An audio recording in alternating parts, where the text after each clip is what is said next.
Welcome and thank you for standing by. At this time, all participants are in a listen-only mode.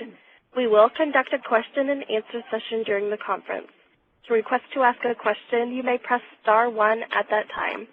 Today's conference is being recorded. If you have any objections, you may disconnect at this time. I would now like to turn today's meeting over to your host, Mr. Leland Milstein. You may begin. Thanks very much, Aubrey, and thank you everyone for joining us this afternoon, or if you're on the West Coast, this morning, for today's ACTrees webcast. Our apologies for the couple of minutes delay in the start time, but we're really excited about today's session, the ACTrees People's Garden Grants. For everyone who's not familiar, the ACTrees webcast series is a monthly webcast held at the lunch hour. The trainings leverage local successes by amplifying to a larger audience two model organizations' methods, materials, and approaches, although that's a little different today because of our exciting announcement. These sessions are planned to last no more than 1 hour, with the presenters speaking on the same topic from slightly different perspectives, followed by a period of questions and answers. This is a program of the Alliance for Community Trees. We hope you will consider joining if you are not a member already. Our national network includes 200 local organizations, grassroots nonprofits from all around the country. We are all stronger together in the work we're doing to make our communities cleaner, greener, and healthier with trees, so please join on. And it will be especially important to join if you are interested in today's topic, the ACTrees People's Garden Grants. Alliance for Community Trees is pleased to announce its newest grant program for community tree planting. In cooperation with the USDA People's Garden Project, Alliance for Community Trees is introducing a new national pilot program designed to explore and deepen the connections between community trees and urban agriculture. ACTrees is the only national organization to receive People's Garden funding from the USDA, and we will be dispersing it to our member organizations through this new nationally competitive challenge grant to plant trees at community gardens. Speak with us today a little bit more about the details, the background, and specifics for this grant are the ACTrees staff members who have been working most closely on it, Megan Odette and Julia Morano. Megan Odette has served as the Development Associate at Alliance for Community Trees since 2009. She coordinates foundation, corporate, and individual fundraising activities, including grants with the USDA and specifically this People's Garden Grant. Before joining Alliance for Community Trees, Megan served as grants manager for the Choral Arts Society of Washington, D.C., and as marketing associate for the Woolly Mammoth Theater Company. Megan also advocates for improved livability and safer streets in the District of Columbia and has established a local chapter of Critical Mass, the national movement to promote family bicycling, and she serves as a team leader for Friends of the Metropolitan Branch Trail. Our second presenter, Julia Morano, is program consultant with Alliance for Community Trees, working on developing the People's Garden Grant Program. Julia has an active professional background in environmental and community development work throughout Pennsylvania, where she most recently served as Executive Director of Keep Pennsylvania Beautiful. Prior to that, Julia worked as Lehigh County's recycling manager and with the Conservation District there, as well as with Earthwise Innovations, LLC. A master gardener, Julia has managed multiple gardening and edible landscaping projects and has developed and delivered public workshops on composting, gardening, and edible landscaping. We've got two pros who will be able to answer lots of your questions and tell you more about this exciting new grant, the ACTrees People's Garden Grant. So what we'll do right now is turn the webcast over to our first speaker, Megan Odette. Thank you, Leland, and thank you everyone who is listening to this webcast today. I just want to very quickly go over what we're going to discuss today. Leland, if you could advance to slide 3. First, we're going to review the background and goals of this grant program. Then we're going to talk a little bit about the details of applying for the grant by talking about grant eligibility, process, and timeline. And then we're going to walk you through the grant application and instructions. We're going to review what you should do after this webinar. And then we're going to take a very brief period afterwards to answer any questions that you might have about the program or the grant application. Okay, could I get next slide, please? Just to give you some background on this program, the People's Garden Initiative was founded in 2009, and its goal is to inspire people's gardens around the country. People's gardens have 3 criteria. They must be cooperative, they must benefit the community, and they must incorporate sustainable practices. This is the first year for the new People's Garden Grant Program, and Alliance for Community Trees was the only national organization to receive funding under this program. Alliance for Community Trees plans to continue and expand this pilot program in future years, hopefully with the continued support of the U.S. Department of Agriculture and with the support of additional funders.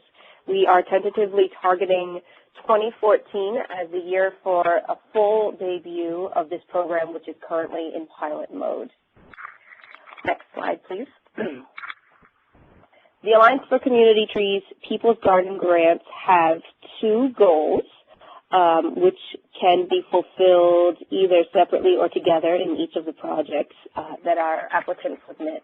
The first goal is to incorporate trees in urban agriculture programs or community gardens as shade, weather protection, and line-of-sight screening. The second goal is to incorporate fruit and nut trees as part of an urban agriculture program and or community garden. So goal 1 is to plant community trees that don't necessarily have to be fruit and nut trees as part of a community garden or urban agriculture program. The second goal refers specifically to planting trees that produce fruit or nuts. Next slide, please, slide number 6. In order to be eligible to apply for this grant, you must be an Alliance for Community Trees member in good standing. You must be experienced in tree planting and maintenance. And your staff who are working on this program must be experienced community organizers and volunteer managers. And I do want to clarify one issue that we've had some questions about. Municipalities and nonprofits that don't have 501c3 status are eligible to apply for this grant. The main criterion is that you have to be an Alliance for Community Trees member in good standing. Next slide, please. So we just covered who are the eligible applicants, and now we're going to talk about which projects are eligible. As I discussed before, we have 2 goals for this program. So the projects that you submit for this grant must meet either or both of project goal number 1 or project goal number 2. Project goal number 1 is incorporating community trees in existing urban agriculture projects or community gardens. And project goal number 2 is planting fruit and nut trees. Excuse me. The project must include an educational component. The projects must form or deepen collaborative partnerships. They must provide tangible benefits to the local community. They must include an ongoing care and maintenance plan for the trees. And finally, they must include or develop a harvesting and distribution plan for food and or value-added products. And this last point refers specifically to goal number 2, the planting of fruit and nut trees. We understand that in the first year of this grant, few, if any, of the trees that are planted will be producing any kind of harvest. So we don't expect as part of this grant that you will have a deliverable of fruits or nuts by the end of 2012. But what we do want to see is that we want to see that when these trees reach full maturity and are producing fruits or nuts, you have a plan for how you're going to harvest and how you are going to distribute the fruits of those trees. We want to make sure that the benefit of fruit and nut trees stays within the targeted community, and I'll talk a little bit more about that later on. But just to summarize it right now, we are adding a category of value-added products so that the produce of the tree doesn't necessarily have to be consumed directly. It can be used by local artisans or local food producers, transformed into another product such as lotions for nut trees, jams and jellies for fruit trees, as long as the final benefit, that is the product itself, or the funds obtained from selling the product remain within the targeted community. Next slide, please. I'm going to talk a little bit now about the nuts and bolts of applying for this grant. Excuse me. Keep in mind that there is a question period at the end where I can answer any detailed questions you might have. As many of you who are on the Alliance for Community Trees members mailing list know, we are making the grant available as a downloadable Microsoft Word document. You can email those documents along with the attachments to programs@actrees.org. You can mail them to Alliance for Community Trees at the address listed on this PowerPoint, which is the same as our office address that's listed on our website. Bear in mind that the electronic application is, as I said, a Microsoft Word document. The main text is locked, and there are fillable fields for the information that we're asking for about your organization and about the budget. The narrative and the supporting documentation, such as the site sketch, letters of commitment, etc., need to be attached as separate documents. One more note that I have, the budget form in the Microsoft Word document does not auto-calculate, so please calculate the total yourselves. Next slide, please, slide number 9. And a quick review of the timeline for this grant. Applications are due January 31st, 2012. And to be absolutely specific, electronic applications must be emailed by 11:59 p.m. Eastern Standard Time, January 31st, 2012. Mail applications must be postmarked by January 31st, 2012. Award notification will take place on February 28th. Please note the quick turnaround of these projects. We will notify you at the end of February, and we expect that the project will be in process by June of 2012. So we notify you at the end of February, and then you basically have March, April, and May to start your project. We are asking for an interim report on July 14th, 2012, and a final report December 15th, 2012.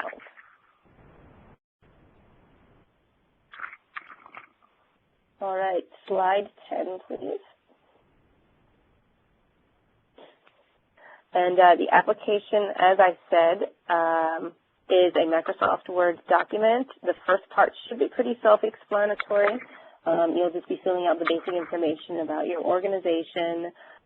Please note that the organization leader, item number 4, is probably or likely different from the contact/grant administrator, item number 5. And with that, I am going to turn it over to Julia Morano, who is going to talk you through the program, the project narrative, which is outlined in greater detail in the second downloadable document, which includes, which is titled People's Garden Application Instructions. So Leland, if we could get slide number 12, and Julia, do you want to take it away? Thank you very much for everything you just said, Megan and Leland. Thank you so much for everyone who's participating, and we are ready to go with the detailed descriptions and all the detailed information about your projects. So we are ready to start with that. All right, the detailed project description is your chance to explain what you want to do and why you should get the funds to do it. This is where you need to be somewhat creative and do a good job explaining. Now, the information that must be included in your detailed project description, you must first state which of those 2 goals that Megan talked about will your project demonstrate. Will it demonstrate that you want to connect to example and demonstrate the connection between shade trees, line of sight trees, and that first goal with community gardens and urban agriculture? Or do you want to demonstrate the benefit of fruit and nut trees incorporated into urban agriculture and community gardens? So which one do you want to demonstrate? That's what you must clearly define. Then you must give us a description of your target community. Now, in the application, we ask for you to give us some socioeconomic data. Now, that is fairly simple. We don't need a lot of information, but we are simply asking for some data that tells us a little bit about about your community. Now, we also want to know who is your urban agriculture or community gardening partner. If you have one within your organization, if you are an organization that already has and does community gardening or urban agriculture, then it would be you. If you don't already do that and you need to outreach to a partner who is doing those kinds of projects, then you need to tell us who that is, and we will need to have verification that they are in fact committed to be your partner on that. And we will want a description of how does this help you either establish or broaden your relationship with that organization. So those are the first three things that are somewhat background information. Now, then you get into what are your detailed objectives, tasks, timeline, and benchmarks for your project.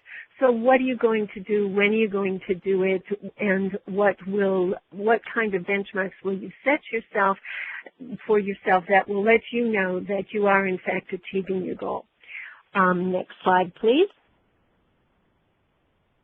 Now, again with your detailed project description, we want to have an idea of what type, quantity, and size of trees you plan to plant.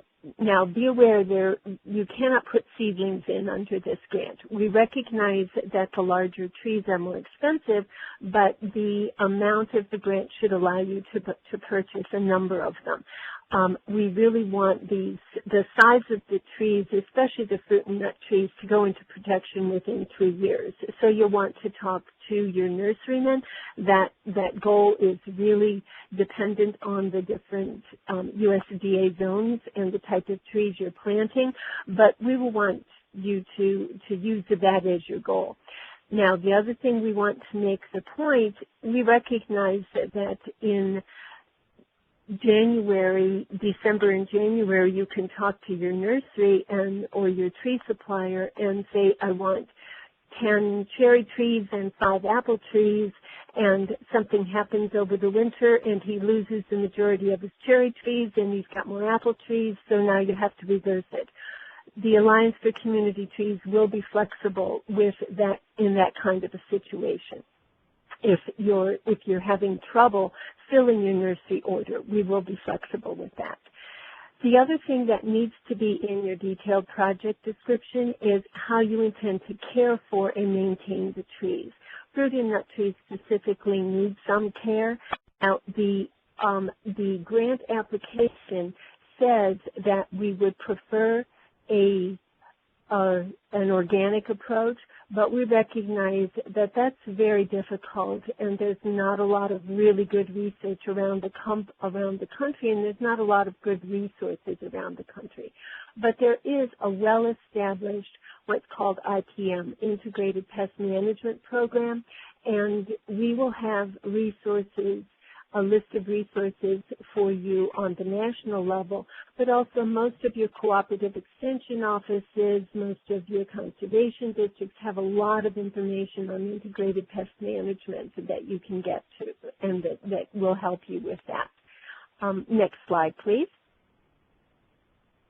Okay, again, with the detailed project description, we want to know a little bit about your site. And the very first and very important thing is, do you own the site or do you have a long-term legal lease to use the site? Now remember, these are trees, and whether they're the fruit and nut trees or regular trees, it's not like putting in an annual community garden. You need to have either own the site or have a long-term lease that you can reap the benefit of the trees. Next slide, please. Now, your detailed project description again. The second is describe the proximity to and or affiliation with the existing community garden or urban agriculture project. So if it's if you're demonstrating goal 1, where you're doing the line of sight, the shade, those obviously would need to be right at the community garden or urban ag site. But if you're doing the fruit and nut tree project, it could be on the site down the block or next door if you have control of it. So that's, we just need to know, is it right on the site, is it next to the site, and what's the proximity. Next slide, please. Now, the other thing we want to know about your site, are the site conditions compatible with the proposed tree types and mature size? Do you have enough sun, shade? Are there buildings in the way, existing gardens, utility lines, availability of water? And that really, a lot of that would be incorporated in your maintenance plan, but it needs to go a little bit in here. Next slide, please. Now, this one is very important. If you're planting fruit and nut trees, you must take into account the quality of the soil. All grant awardees must either certify that their soil was tested for the existing community garden, or you must agree to have the soil tested. If you're doing goal number 1, where you're just doing shade and line of sight, this condition, this criteria is not important. But if you're doing fruit and nut trees where you're going to be harvesting the fruit and nut as edibles, we need to know that the quality of this soil is good. And you need to know that. So most community gardens and urban agricultural programs have already done the soil testing. So if you're going there and you're going to actually plant the fruit and nut trees on those sites, you can talk to your community garden or urban ag partner to find out what protocol and procedures and where they did their testing. But if you're going to a site nearby and the soil has not been tested, you will need to get the soil tested. And that is an eligible expense under this grant. Next slide, please. All right, your site plan. Now, your site plan, we don't need an engineer's drawing. We don't need anything elaborate. We really just need a simple map showing the location of the planting. You can go to Google Earth, Google Maps, your local GIS. Any of those is fine. We want you to indicate the place and the size of the tree planting area, and by size I mean just approximately mark it off, and identify where the existing community garden or urban agriculture is located in relationship to where your planting is. So those are the 3 simple things that we want on your site plan. And again, it's not complicated. You do not need to do an engineering drawing for this one. Okay, next slide. Okay, Megan, are you doing this one, right? Yes, I am. Thank you so much, Julia. That was a great explanation of what we're hoping to achieve with this program. So because partnership is such an important part of the People's Garden Initiative and this grant program in particular, we are asking you to have letters of commitment from your partners on this project. I do want to clarify an item regarding site ownership. If you don't have ownership or documented lease on the site, we ask that you include a letter of agreement from the property owner that expresses their long-term commitment to this project as one of your letters of commitment. Other letters of commitment that we'd like to see, or other partners that we might suggest as examples, are local community gardens, local food pantries, or gleaning or harvesting organizations, anyone who is going to work with you to help produce this grant. We just want to see that they know what the program is involved and are agreeing to work with you. And in terms of format, Microsoft Word documents are fine. Scanned PDFs are probably best, but we are flexible about the format that you send that letter in, and you can email us to clarify if you're not sure what's a good format to send those letters. Next slide, please, slide 21. Okay, so this is the project budget, and you will see that in the actual grant application. Let's see, I'm just scrolling through the document right now. There we go. And it is on page 2. of the grant. This is not intended to be a very complicated document. What you do need to know is that at the end of each line should ultimately total 0. Now, I haven't included the column where you total it out to 0, but basically for each line item, expenses should equal total income. What that means is that if it's costing you about $10,000 in staff time to produce this program, we want to see the People's Garden grant column, the other grants and support column, and if relevant, the in-kind column add up to that expenses column. If you have any questions about that, please feel free to email us. As I noted before, this table with its fillable cells does not auto-calculate, so we need you to total out the income at the end of the horizontal rows, and we also need you to total expenses and income at the bottom of each column.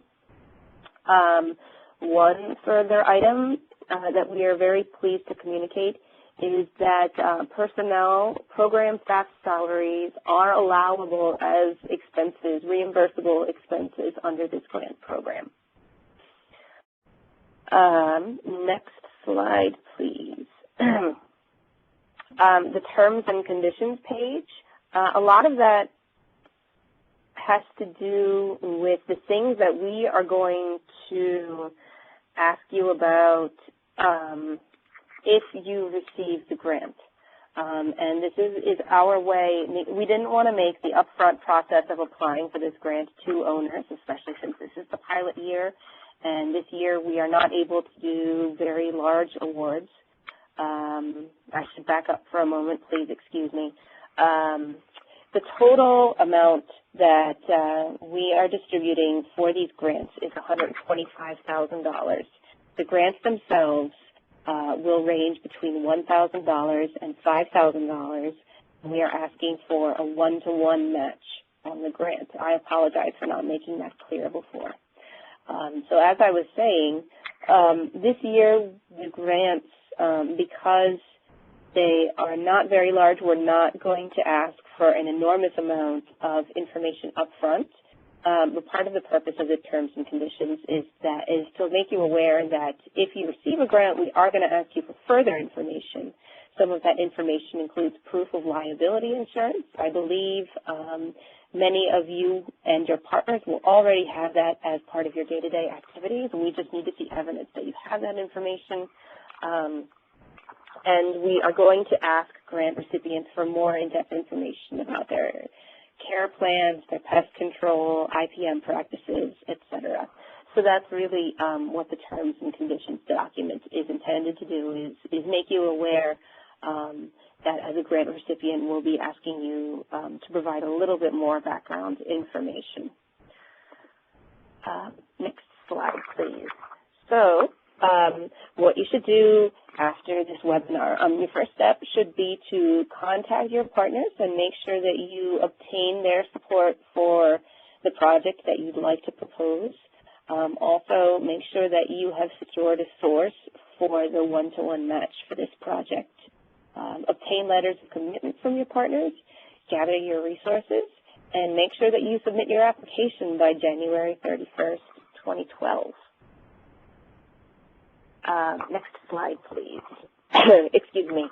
This is the final slide in the presentation. If you have any questions, the best way to get an answer is to email programs with an S on the end, at ACTrees, ACTREES.org, and we will make sure that that email goes to the right person working on this grant, and we will get your questions answered as soon as we can.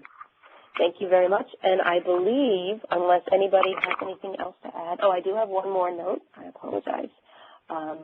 We will be putting up a resource guide for the grant program that will include some information about integrated pest management practices, community gardens, and urban agriculture shortly after this webinar. Leland may correct me if I'm wrong, but I believe the resource guide can go up when the webinar is posted for download. Leland, is that correct? That is correct. Thanks so much, great. Megan, and thank you, Julia, for giving us these details. Okay, there is Okay, there is one other thing that we did not mention about this good news to these folks. We failed to mention that the Alliance for Community Trees members who have a lot of projects in their region are eligible to apply for up to 3 grants for the full amount, but they will need to do it under separate applications. We did forget to tell them that good news. I know it is on the application, but we did forget to reiterate that. So we wanted to, just wanted to make sure that they are all aware of that.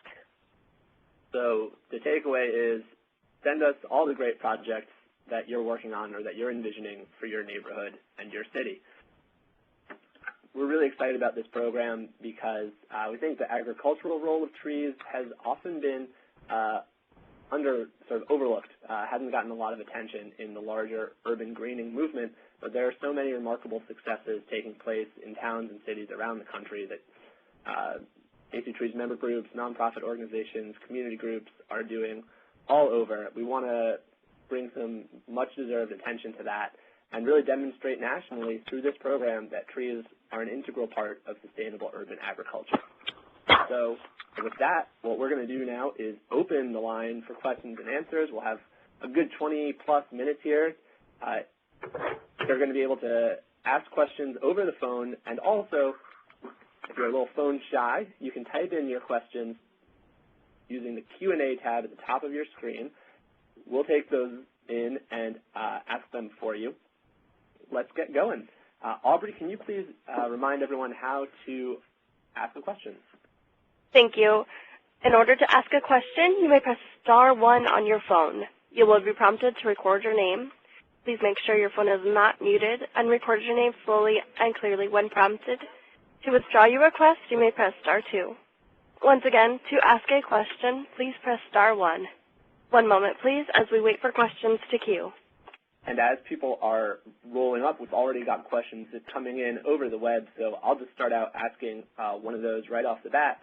Are cities required to have a resolution from their city council or tree commission? If so, which one? Julia, I'm going to let you take that one. Okay. You don't necessarily need a resolution, but you need to verify, if you're doing it on city-owned property, that you have authority to do it on the property. And if if the city is going to be city or municipal government is going to be matching the funds, you need to verify that. And if there is a rule or regulation in your municipal government saying that you cannot take on a new project without the governing body approval, then that would mandate that you need a resolution. But we are simply more interested in knowing that that if it is city-owned or municipal-owned property, you have the authority to use it, and if they are putting funds into it, that they have authorized that, and if they have the regulation that in order for you to spend time on a project, they must pass a resolution. Then you need the resolution. Does that answer your question? Great. Thanks so much, Julia. Just for everyone to know, if you're asking questions over the web Q&A interface, we've got a lot coming in fast. We'll try to get to as many as we can today, but we will also just type up all the questions asked over the line. We can do written responses, and we'll make that available along with the resource list for anyone who doesn't hear their question answered over the line today. Aubrey, do we have any questions over the phone? We do. The first question comes from Anna Dooley. Your line is open. Thank you. I apparently am an idiot and could not get any of the visuals. I listened to everything. Is there another source I can go to see some of those slides? Yes, Anna, the slides will be available. In fact, the whole recording will be available on our website in 1 week's time or less. So check the same web page where you registered for this. Thank you very much. Take the next And our next question comes from Josh Singer. Your line is open. Oh, hi. I had two questions. One was I missed out on the one-to-one matching opportunity. If you can go over the requirements for that. And two, is there any specific requirements on what we can use this money on? Because I work for a nonprofit where I can get the trees for free, but I need help with the watering system. We're putting an underground water cistern, and I was wondering if we could use the grant money for that. I think I can take that. This is Megan. Thanks so much for your question. Let me say a little bit more about the one-to-one match. The one-to-one match, you are required to demonstrate in the budget that you have at least as much support, at least as much funds in support as you are requesting from the grant. Now, those funds don't have to all be cash.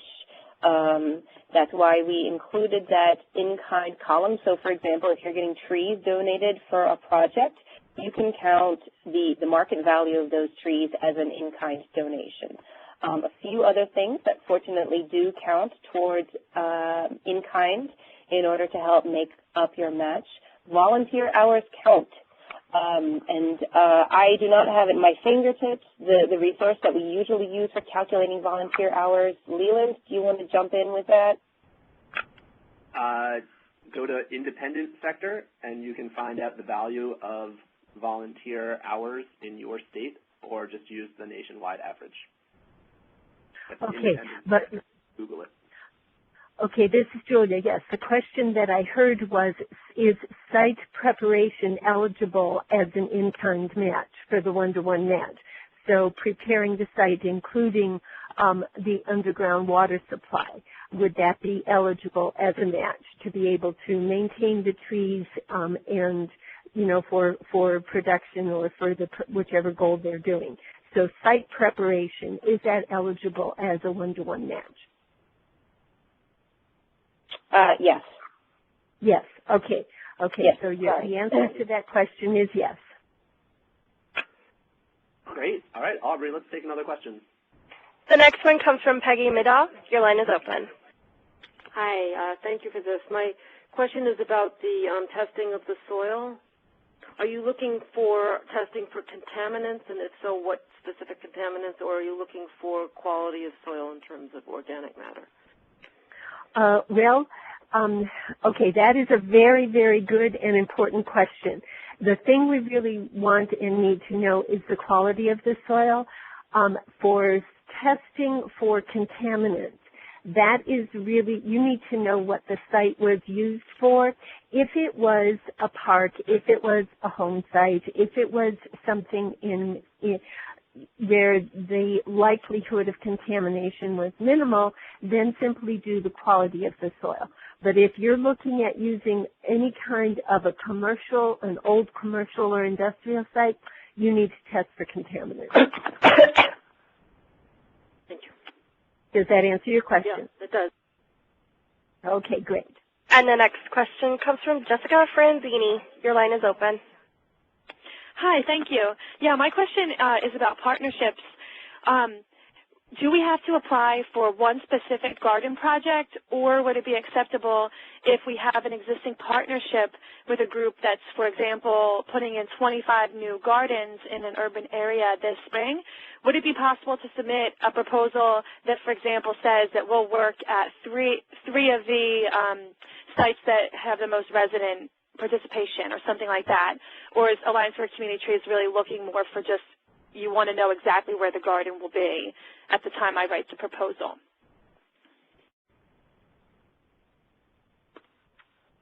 Okay, now, are you asking, okay, my answer to that question would be, if you simply want a one $5,000 grant, then it would be one application. If you're looking to get up to more than one, if you're looking for 2 or 3, you need to submit separate applications for each grant.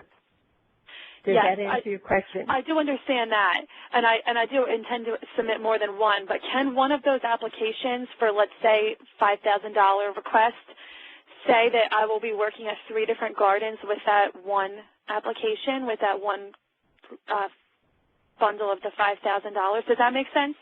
So I would be really submitting just one application for 3 projects, but I intend to submit for 2 additional projects as well.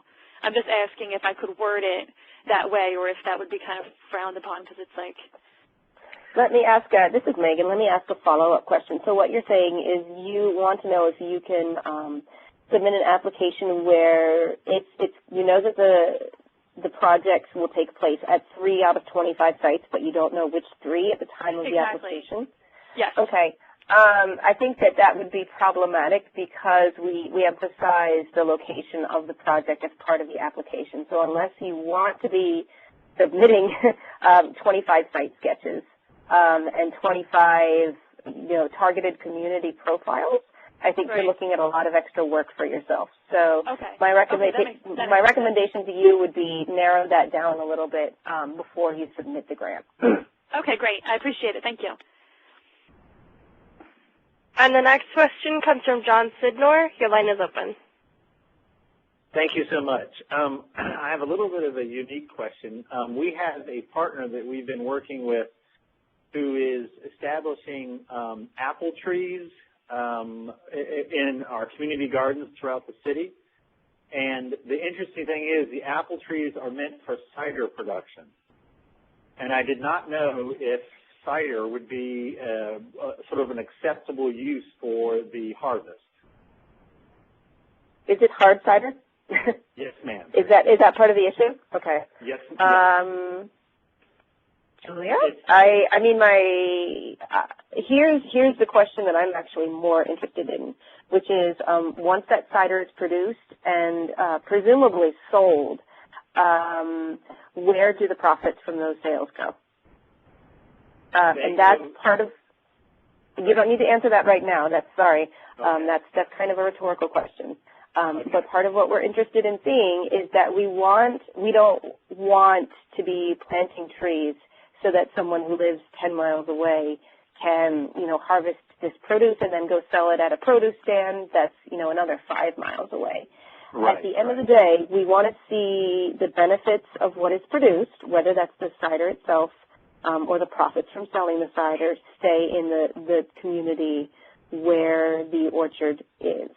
Now, we have not raised the question with USDA. We haven't had any discussion with them about whether it's acceptable for the produce to be an alcoholic beverage. I think we're going to, as far as that question is concerned, we'll probably have to follow up with USDA.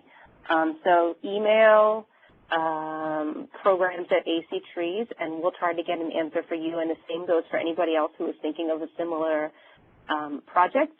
So the takeaway is the benefits should stay within the community, so that's one part of my answer. The other part is we're going to have to get back to you. I think the third part of the answer is we want a sample of it. That's right. We've had some quick questions over the line. I want to be able to take 1 or 2 of those, over the web. So just to recap for the folks, there was one gentleman who was asking about whether irrigation or installing a cistern for watering the fruit orchard, so those would be acceptable expenses under the grant. I just want to confirm that the answer to that is yes. Is that correct, Julia? That's what Megan and I both said, yes. We need to make sure that the site is in good condition, so the match is eligible as match. Absolutely, yes.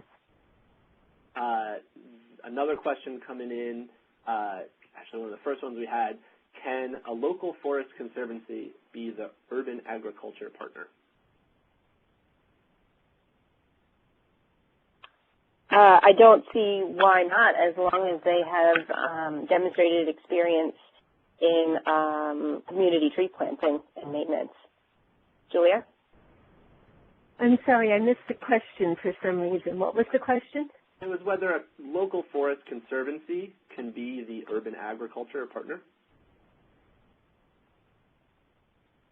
The local conservancy as the urban, well, the applicants for these grants need to make the determination, is it a community garden or an urban agricultural project? They need to make that decision. So if you're community forester or you're your conservancy is doing community gardens or urban agriculture, then yes, they would be your partner. It really depends on, do they fit one of those two criteria? Is it a community garden project? Is it an urban agricultural project? It's not really who the partner is, are they doing that work? Does that help? Great. Okay. Real quick question that came in, which was, how can we find ACTrees member groups in our area through whom or with whom we can work on this project? Oh, Leland, I know you're dying to answer that question. I would love for anyone who's curious about this to go to www.actrees.org, ACTrees. Check out our website, click on About Us, and you'll see our member role there. Our whole list of members, we've got member groups in 43 states. Hopefully that's one of yours, so check it out. You'll see everyone there. If you have more questions, you can email programs@actrees.org. Okay, let's, Aubrey, take a question over the phone. Thank you. The next question comes from Matthew Cahill. Your line is open. Hi, my question was also about partnerships. I work with Boston Natural Areas Network, and we both have kind of an urban forestry program and a community garden program. So we'd be partnering with ourselves, I guess. But how much is the grant weighted towards additional partnerships? So we could do a project in one of our own community gardens, with some local groups that we have. But how, is it like, should we be looking for like 2 to 3 additional partners per project? Is there some sort of like target number in there? We have the capacity to do a lot in-house, but we would, like to engage as many groups as possible. This is Megan. I think if your organization already has the capacity to do both the tree side and the agriculture side, I'm going to assume that you're not doing all that by yourself, even if you're already doing it. So what you need to do in that case then is communicate to us who your partners already are in getting that program off the ground and making it work. Okay, great. All right, let's take another one over the phone. And the next question comes from Matthew Schneck. Your line is open.